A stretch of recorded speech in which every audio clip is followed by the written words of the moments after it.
Divorce, séparation. Chaque année en France, plus de 260 000 couples se séparent. C'est une épreuve d'autant plus difficile lorsqu'il y a des enfants. En majorité, les parents trouvent un terrain d'entente et se séparent à l'amiable.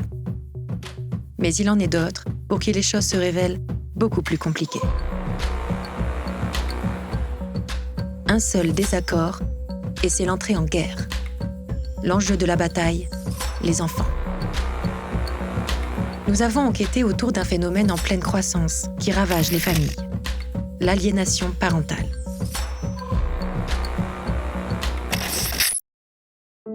Pour comprendre, nous avons rencontré Stéphane en Alsace.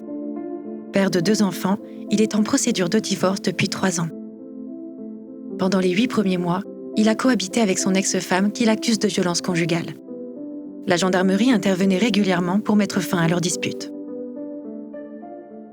Pendant la cohabitation, c'était rempli de pièges en fait. Finalement, elle venait me voir constamment dans mon bureau quand j'étais en train de travailler, etc. Il y avait des insultes qui partaient, il y avait des des fois elle venait et puis elle me saisissait physiquement, elle me secouait, etc. Donc elle essayait. Parfois elle se mettait en travers du chemin, elle me disait j'ai pas peur de toi. Et une chute s'est transformée en je l'ai tabassé, je l'ai balancé dans les escaliers. Tabassé à mort, je reprends les termes exacts, ce qu'elle disait, et balancé dans les escaliers. Il y a des trucs juste incroyables qui sont sortis. Toutes les plaintes ont été classées sans suite. Donc effectivement, elle a accusé un enfant de ma compagne d'attouchement sexuel sur ma fille. Donc c'est quand même d'un enfant de 7 ans sur un enfant de 4 ans, elle avait à l'époque, 4 ans. Ouais. Dans un divorce conflictuel, tous les coups sont permis. Les accusations peuvent aller très loin. C'est le cas de Christophe, père de 2 enfants. Il est l'auteur du livre Papa avoue, dans lequel il témoigne du calvaire qu'il a vécu pendant 8 ans. Je me suis rendu compte que la mère mettait des choses en place, faisait des choses pour me grappiller du temps de garde, en fait. Et là, petit à petit, plus le temps de garde, ça me nuisait, et plus je commençais à avoir des signes inquiétants des enfants. Donc ces enfants qui, au début, étaient adorables, ont commencé à être moins agréables à la maison, déjà, à se tenir différemment. Et puis ensuite, quand j'allais les récupérer à l'école, c'était des regards tristes, des pleurs, voire des cris. Donc au bout d'un moment, quand la maman n'arrivait plus à trouver d'outils, entre guillemets, pour me priver de temps de garde, c'est quoi qui reste? C'est les accusations. Et puis ça va très loin, ça peut aller, comme dans mon cas, jusqu'à une accusation d'attouchement sexuel sur mon fils. Quand vous avez la justice qui commence à douter de vous, quand vous avez votre ex qui vous accuse de choses, mais j'aimerais trouver des mots plus forts que horrible, parce que c'est plus fort que ça. Et quand vous voyez que vous avez vos enfants qui vous accusent, vous êtes tout seul à penser le contraire, en fait. Au bout d'un moment, vous demandez si c'est pas vous qui vous trompez. Est-ce que moi, je suis en réalité, finalement, puisque tout le monde me dit ça. Je dis à un moment donné, tout le monde ne peut pas se tromper, donc tu te remets en question, effectivement. Je sais qu'aujourd'hui, mon fils, il est persuadé d'avoir un père qui lui a fait des attouchements sexuels. Sa sœur qui était dans la pièce ce jour-là, puisqu'en fait, c'était que des chatouilles, c'était des jeux, c'était pour le faire rigoler. C'est très bien qu'il ne s'agissait pas d'attouchement sexuel. Puis le regard, il est absolument effroyable, parce que ça a circulé, l'histoire de violence conjugale, ça a circulé chez les voisins, à la crèche, à l'école, partout. On subit le regard des autres parents. On se retrouve dans une situation de papa honteux. Mais un papa qui est catalogué, il aura beau dire, et même en apportant des preuves matérielles, concrètes, se verra non écouté, en fait. Au début, Stéphane et Christophe ont convenu avec leur ex-femme de mettre en place une garde alternée. Mais l'accord n'a pas été honoré. Automatiquement, on crée un déséquilibre. Mettons-nous un instant à la place de l'enfant du jour au lendemain, on voit plus son papa. On le voit 4 jours par mois. Automatiquement, il est plus à la même place. C'est pas possible. Et je pose la question à tous ceux qui prennent ce genre de décision et qui ont des enfants à plein temps, de s'imaginer juste les avoir 4 jours par mois. S'imaginer pour eux, bien sûr, mais pour les enfants. En France, dans 76% des cas, la garde exclusive est accordée aux mères. Les pères voient leurs enfants un week-end sur 2. Ils demandent alors la garde alternée qui est plus équitable. Ainsi, ils peuvent voir leurs enfants une semaine sur 2. Seulement, pour l'obtenir, il faut remplir 2 conditions. La bonne entente entre les parents et la proximité géographique. Dans un divorce conflictuel, la première n'est pas de mise et la seconde peut être contrée. La relation père-enfant est alors faite de longues séparations et de courtes retrouvailles. Stéphane se souviendra toujours de la première fois où il a laissé ses enfants à leur mère. Une épreuve difficile pour sa fille, qui était alors âgée de 3 ans.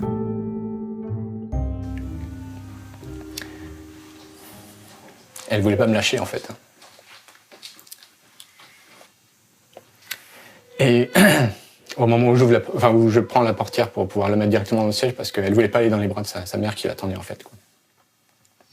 Alors je précise tout de suite, c'est pas une histoire de j'aime pas maman ou je sais pas quoi, c'est juste que à ce moment-là, elle voulait pas me quitter moi. Et au moment où je prends la portière, elle ferme la clé. La couture. Ah, elle a été d'une froideur absolument effroyable. Effroyable. Au début, je pensais que c'était un cas particulier que j'avais en fait, auquel je faisais face. Et après avoir rejoint évidemment d'autres personnes qui sont dans les mêmes difficultés que moi, des associations, des collectifs, les réseaux sociaux, je me suis aperçu que c'est un schéma qui est vraiment qu'on retrouve vraiment parfois au mot près. Et là, donc, j'ai commencé à faire des recherches. Je suis tombé sur l'aliénation parentale. J'ai vu aussi que c'était très controversé, que c'était décrié pour des raisons, il me semble, complètement injustes et injustifiées.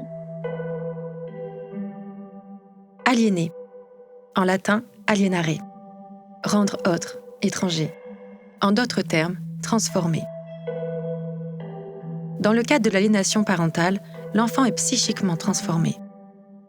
Le syndrome d'aliénation parentale, ou SAP, est un trouble de l'enfance lié au lavage de cerveau subi par un parent pour rejeter l'autre. Elle a été théorisée pour la première fois en 1985 par le pédopsychiatre américain Richard Gardner.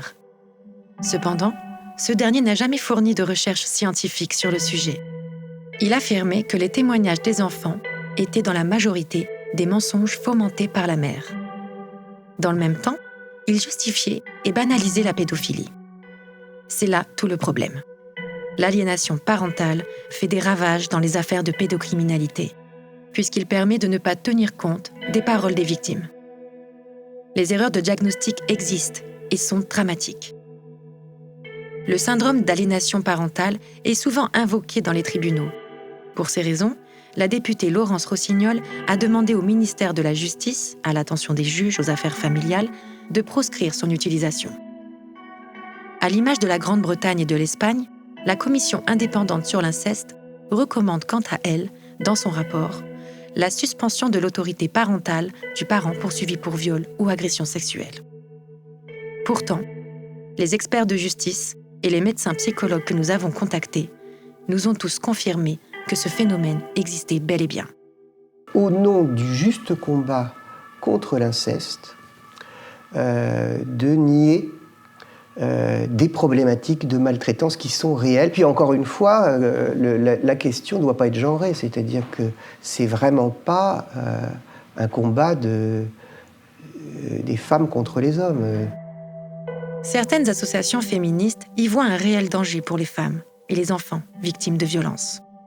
Pour elles, il s'agit d'une invention masculiniste et misogyne qui défend les pères abuseurs. C'est vraiment, j'ai envie de dire, c'est du 50-50. On a autant de parents qui sont aliénés, qui sont donc des mères, tant des mères que des pères. Je pense qu'il y a une réelle crainte d'utiliser, si ça devait être consacré sur le plan légal, d'utiliser cette notion pour tenter de discréditer tel parent et que ça soit utilisé à mauvais escient. Je trouve que c'est absurde parce que c'est un déni de justice, c'est nier une réalité. Moi, j'ai jamais considéré que la question de l'emprise et la question de l'instrumentalisation d'un enfant devait être évalué scientifiquement. Le fait qu'on retrouve des caractéristiques précises dans les comportements des enfants et qu'on les systématise, qu'on les relève dans le cadre d'un dossier précis, c'est intéressant, mais ça ne veut pas dire nécessairement qu'on doive le considérer comme un syndrome. Mais on a beaucoup de cas d'aliénation parentale. En pratique, ça arrive très, très souvent, que ça soit mêlé à des violences conjugales ou pas d'ailleurs. En France, le premier à en avoir parlé en paie encore aujourd'hui le prix fort. Il est considéré par les féministes comme le porte-parole de l'aliénation parentale. Le docteur Bensussan, expert psychiatre à la cour de Versailles, a accepté de nous recevoir. En fait, c'est une pensée militante qui se résume à des slogans, qui n'acceptent pas la nuance, et on ne peut pas discuter avec ces gens-là. Si je discute avec eux, j'ai l'impression de discuter avec des gens qui me disent que la Terre est plate. Alors moi, j'ai une devise très simple, en fait, mais qui ne leur convient pas. Et c'est celle de mon ancien patron. Il me disait, en expertise, je dis ce que je pense, sinon il ne fallait pas me le demander. Et vous voyez, cette phrase qui a l'air comme ça triviale, en fait, m'a toujours guidé. Je suis un expert qui peut prendre position, jamais de façon péremptoire, jamais sans argumentation, mais je n'aime pas les expertises lénifiantes. Si un magistrat me pose une question, je dis ce que je pense du dossier. Le parent rejeté est très souvent le parent qui n'a pas la garde, qui n'a que ce qu'on appelle un droit de visite usuel, c'est-à-dire un week-end sur 2, etc. Donc le parent gardien étant plus souvent la mère, on voyait plus souvent des pères rejetés. Voilà l'origine de la perception erronée selon laquelle c'est une invention des pères. Aujourd'hui, la configuration est très différente. Tout le monde se bat pour la résidence paritaire, les juges l'instaurent souvent par défaut. Et dans ma statistique personnelle, j'ai environ 60% de pères qui se disent rejetés sans raison, contre 40% de mères. Donc on voit énormément de mères, et c'est une situation absolument glaçante, qui perdent le lien avec leur enfant et qui vivent une douleur incommensurable. Et ces mêmes mères entendent à la télévision, à la radio ou lisent dans la presse que cette chose-là n'existe pas. La douleur d'un lien qui se brise est immense. Selon les études, le taux de suicide est 3 fois plus élevé chez les hommes que chez les femmes. En 2016, l'Observatoire national du suicide a comptabilisé 9300 décès, dont 1300 liés à la perte du lien. Si pour un père, le désespoir peut mener à la mort, qu'en est-il des mères ? Nous sommes rentrés en contact avec plusieurs d'entre elles. Voici la réponse de l'une de ces mères. Je suis désolée, mais je ne peux pas me replonger dans le récit de la perte de mes 2 premiers enfants. C'est trop douloureux, et je dois rester forte pour ma dernière fille. Vraiment désolée. J'ai essayé d'imaginer, mais ça m'est insupportable. Je continue à essayer de retrouver S et L, sans succès pour le moment. Corinne a accepté de nous confier son témoignage. Elle a été mariée pendant 27 ans et s'est séparée il y a 3 ans. Son cas est un peu à part, puisque ses 2 enfants étaient de jeunes adultes au moment où le lien s'est rompu. Quand vous êtes une mère et qu'il vous arrive cette chose-là, c'est soit on meurt, soit on arrive à cloisonner la douleur. C'est-à-dire qu'on se dit, voilà, ça, c'est ma douleur de mère. Je ne vais pas la laisser contaminer toute ma vie et je vais essayer de vivre et d'avancer à côté. Mes enfants étaient des enfants parfaits et nous avions une relation qui était quasi fusionnelle, malgré le fait que tout ça, pour eux, n'existe plus. Il faut bien comprendre que, en réalité, les enfants que j'ai eus et que j'ai connus n'existent plus. Pour mon fils, je ne l'ai plus jamais revu. Et ma fille, je ne l'ai vue que de manière fortuite parce que nous habitons tous les 3 dans la même ville et que donc il m'arrive de croiser ma fille sur un trottoir ou à la pharmacie. Auquel cas, au départ, du bout de lèvres, j'avais un bonjour si je disais le premier bonjour. Et puis ça s'est délité. Et maintenant, ma fille change de trottoir. Alors, avant la séparation, elles avaient déjà commencé à se déliter, dans le sens où c'est un long travail de sape que je n'ai pas su voir comme maman, puisque j'ai pensé naïvement et bêtement, ne sachant pas que cette chose-là existait, ne sachant pas que ça existait. Si j'avais su que cette problématique existait, mes voyants se seraient allumés. Et j'aurais agi. J'aurais pris mes enfants et j'aurais eu quelque chose de frontal et bien plus tôt avec eux. Peut-être que j'aurais crevé l'abcès et peut-être que ça aurait permis de sauver quelque chose. Ne sachant pas ça, et en plus, en ayant des enfants de cet âge-là, on se dit quoi? C'est la crise d'ado, c'est le départ de la maison, et on fait bêtement le dos rond. Et puis c'est très, entre guillemets, vicieux. Pourquoi? Parce qu'il y a toujours des moments où ça revient, où tout d'un coup, votre enfant va être gentil, où tout d'un coup, il redevient pendant 1 heure de temps ce qu'il était. Alors on se dit, c'est là, c'est pas mort, c'est là. Vous voyez? Et jusqu'au moment où ça ne revient plus. On confond souvent l'aliénation parentale et le conflit de loyauté. Le conflit de loyauté, c'est un enfant qui a le sentiment de faire de la peine à un parent en disant du bien de l'autre parent. Donc il va petit à petit s'auto-censurer pour ne pas donner toutes les émotions heureuses qu'il a vécues. Par exemple, lors de sa visite chez un parent, il va essayer de les censurer et ne rien dire à l'autre. L'aliénation parentale telle qu'elle a été définie par Gardner, ça concerne des situations extrêmes. Et donc, c'est une situation où l'enfant est un enfant soldat, où l'enfant est totalement instrumentalisé et où l'enfant ne veut absolument plus entendre parler de son autre parent. Donc, en réalité, si on nie que l'aliénation parentale existe, les mères comme moi, eh bien c'est la double peine. C'est la double peine parce que vous êtes à la fois victime de cette aliénation parentale, mais en plus on vous nie. On vous nie ce que vous subissez. Vous avez une souffrance qui est décuplée du fait qu'elle n'est pas reconnue. C'est une maltraitance enfant. Point barre. C'est pas autre chose que ça. Et donc ça ne doit pas être politisé à mon sens, ni faire l'objet d'une idéologie, ni être un enjeu idéologique. On a vraiment tous les stades, depuis les formes très légères que j'appellerais désaffection, jusqu'au stade de l'hostilité la plus farouche et même parfois de haine. L'aliénation parentale a des effets dévastateurs sur la construction identitaire de l'enfant. Souvent, il se révèle à l'entrée de l'âge adulte. Agressivité, dépression, troubles de la personnalité. Face à cette emprise, raisonner son enfant s'avère totalement inutile. Il a aboli le passé et s'est inventé une histoire. Les moments de joie ont été oubliés. Les affirmations mensongères qu'il a intégrées enfant constituent sa vérité. Rares sont ceux qui en reviennent. Cependant, un retour à la réalité est possible, provoqué par un événement majeur, comme leur propre mariage, ou le décès du parent exclu. Dès lors, la haine change de camp, et le parent favori est à son tour rejeté. Quelle que soit l'issue de cette guerre, les enfants en reviennent amputés d'une partie d'eux-mêmes. Parfois, on peut voir dans des expertises des conclusions qui sont un peu paradoxales. C'est-à-dire, on nous dit l'enfant est fanatisé, donc l'enfant il fait partie d'une secte, qui est la secte constituée par un parent, et on conclut que quand même, il faut le laisser dans sa secte.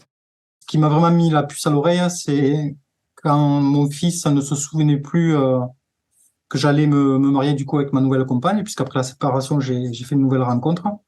Mes enfants étaient très enjoués de cette nouvelle.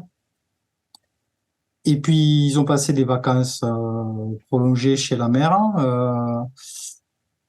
Puis, la mère a utilisé des accusations qui ont fait qu'ils ont passé plusieurs mois chez elle. Et à la reprise de contact, eh bien, mon fils ne se rappelait plus, tout simplement, que j'allais me marier. Je savais que j'avais un problème avec mes enfants, que je voyais devenir irrespectueux. C'est-à-dire qu'ils ont commencé par s'affranchir du respect. Et puis ensuite, ils se sont affranchis de l'amour. Et le plus consternant, le plus étonnant, ce qui ne cesse pas de me sidérer dans ces expertises-là, c'est la façon dont le parent dit favori s'accommode de ce rejet et s'accommode de jouir d'un monopole affectif. alors que tout se passait bien. Et bien, peu à peu, au bout de 4 ans, 5 ans, en fait, après la séparation, ce parent aliénant va voir l'autre parent comme un diable, en fait. Il y a une haine vraiment qui ressort, qui est tellement puissante qu'elle balaye le bon sens, l'intelligence et la bienveillance envers ses propres enfants, par exemple. Pour moi, c'était inconcevable qu'elle fasse ça consciemment, c'était pas possible. Ou sinon, il y avait toujours un moyen quand même de la ramener à la raison. Et je voyais bien que devant les juges qui insistaient pour essayer de lui faire comprendre qu'elle mettait ses enfants en danger, elle avait un comportement d'une maman qui comprenait pas ce qu'on lui disait. Je voyais une mère qui était en train de détruire ses enfants sans s'en rendre compte. Christophe a obtenu gain de cause auprès des tribunaux. L'analyse d'un psychiatre demandée par le juge a confirmé que la mère exerçait bel et bien une emprise. Verdict : 1 an chez le père pour ressouder le lien. Malheureusement, entre l'expertise, le jugement et l'appel, trop de temps s'est écoulé. Christophe ne peut rien faire de plus. Ses enfants eux-mêmes ne veulent plus vivre chez lui. Quelques semaines avant la date de l'audience pour l'appel, mon fils a évoqué, en fait, il a parlé de suicide, tout simplement, voilà, à l'idée de venir vivre chez son père. Donc là, c'est moi qui ai pris la décision, tout simplement, de dire, en fait, je vais demander un droit de visite libre, c'est-à-dire qu'en fait, c'est les parents qui doivent se mettre d'accord. Et dans notre situation, évidemment, ça sous-entend laisser les enfants chez la maman, quoi. Ouais, je voulais pas endosser toutes les complications liées à ces propos, quoi. Ces choses-là, on les trouve, on les voit, on les vit dans les audiences quelquefois. Et c'est extrêmement dur à vivre, et c'est très violent parfois parce que on se retrouve devant dans des salles d'audience, dans les cabinets de juges des enfants, avec en face de soi un petit garçon, une petite fille de 10, 12 ans, qui a cette attitude comme ça, un peu robotisée, très glaçante. Difficile pour les juges, les avocats et les psychiatres de démêler le vrai du faux. Dans une expertise judiciaire, tout le monde peut mentir. Pour ces experts, il s'agit de vérifier la fiabilité des faits en les remettant dans leur contexte.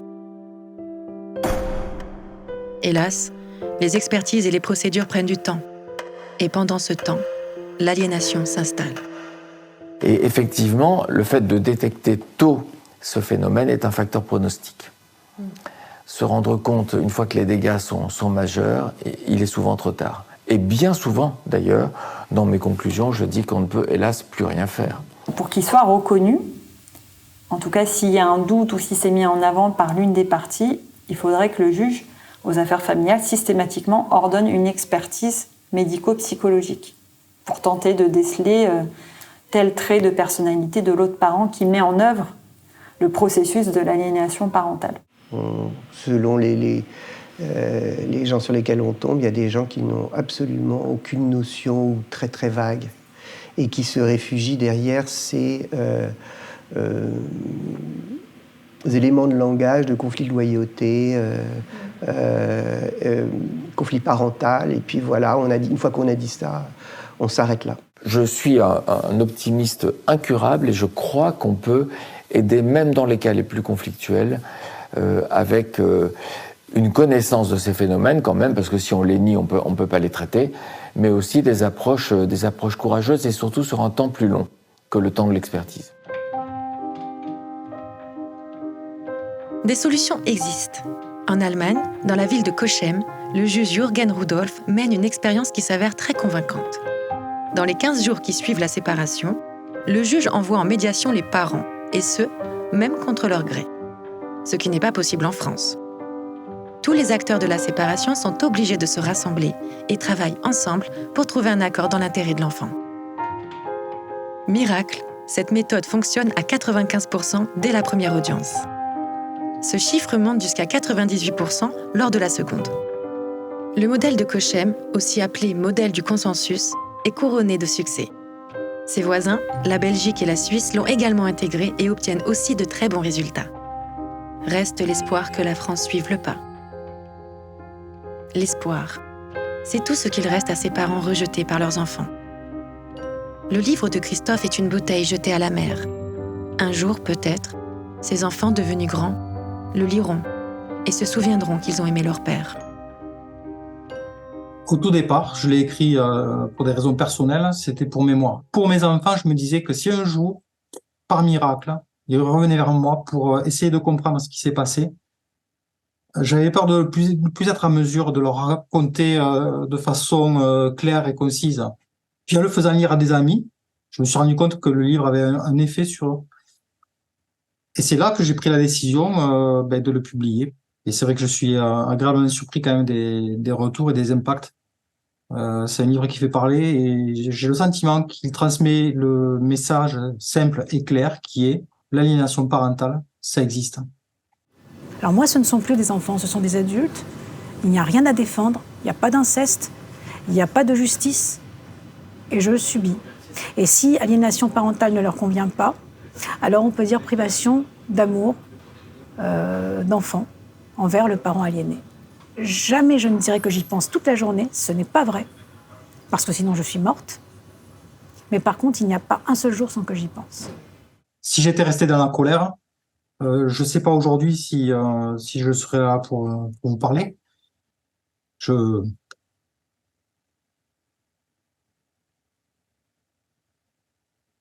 Oui, il m'a fallu comprendre, en fait. Comprendre pour accepter. Et vous voyez, je vais vous dire une phrase, malgré tout, qui est une phrase que je me répète tous les matins et tous les soirs. Je préfère savoir mes enfants heureux sans moi que malheureux avec moi. Je ne sais pas si un jour ils entendront, mais si jamais un jour ils me voient, je leur souhaite tout le bonheur du monde. Et si jamais c'est trop tard pour que je leur dise, je veux qu'ils sachent. L'aliénation parentale est dévastatrice. Mais il arrive que certains enfants lui résistent. C'est le cas de ceux de Stéphane. À ce jour, malgré toutes les tentatives de la mère, ils ne se sont pas laissés aliéner. Alors, toujours encore actuellement, elle a toujours des discours dénigrants envers moi, hein, auprès des enfants, mais ça prend qu'à moitié. C'est-à-dire que voilà, j'ai par exemple ma fille qui me rapporte des choses qu'elle a dites sur moi, vraiment dénigrantes, qui sont, pour ainsi dire, toujours faux, ou au minimum surexagérées. Mais elle me dit ça parce que sa mère l'a dit, puis après elle rigole, elle me prend dans les bras, et puis elle passe à autre chose, quoi. Donc je sais qu'il y a cette volonté derrière et ces essais en fait, hein, mais que ça n'atteint pas forcément l'objectif. Pour mon fils, c'est un peu différent parce qu'il est un peu plus grand et il y a ce qu'on appelle un conflit de loyauté. Donc sa mère, elle dit, je vais schématiser, mais ton papa c'est un méchant. Il va dire oui maman parce que il veut pas rentrer en conflit avec sa mère, donc il va pas rentrer là-dedans. Ouais. Mais il n'en pense pas moins puisque quand il est ici, la relation est très forte avec lui également. La force du lien en fait que j'avais construit avec eux auparavant, je pense. Je suis pas psy, hein, mais je pense que c'est ce qui a sauvé entre guillemets cette relation avec mes enfants. Par contre, ça m'a donné envie de me battre et faire admettre finalement en France, aux politiques, à la justice, de voir les choses différemment quant à la relation des enfants avec le parent qui est non gardien. De plus en plus, il est reconnu que le rôle du père est crucial dans la vie d'un enfant. Une étude basée sur plus de 8000 enfants de parents divorcés a prouvé que la dépression adolescente ou adulte est très souvent liée à l'absence du père. Les enfants qui grandissent dans un conflit parental sont, quoi qu'il arrive, coupés en deux. Mais dans un contexte d'aliénation parentale, les troubles psychologiques sont bien plus inquiétants. Les parents, quant à eux, doivent porter le deuil de leurs enfants vivants. Nier ce phénomène revient à nier la violence psychologique que subissent ces familles. Celle qui ne se voit pas, mais qui grandit, gangrène l'esprit des enfants et finit par détruire leur identité. Il n'est pas question d'opposer ou de diviser. Face à la guerre, la réponse ne peut être que la diplomatie. l'alliance des pères et des mères pour l'amour de leurs enfants.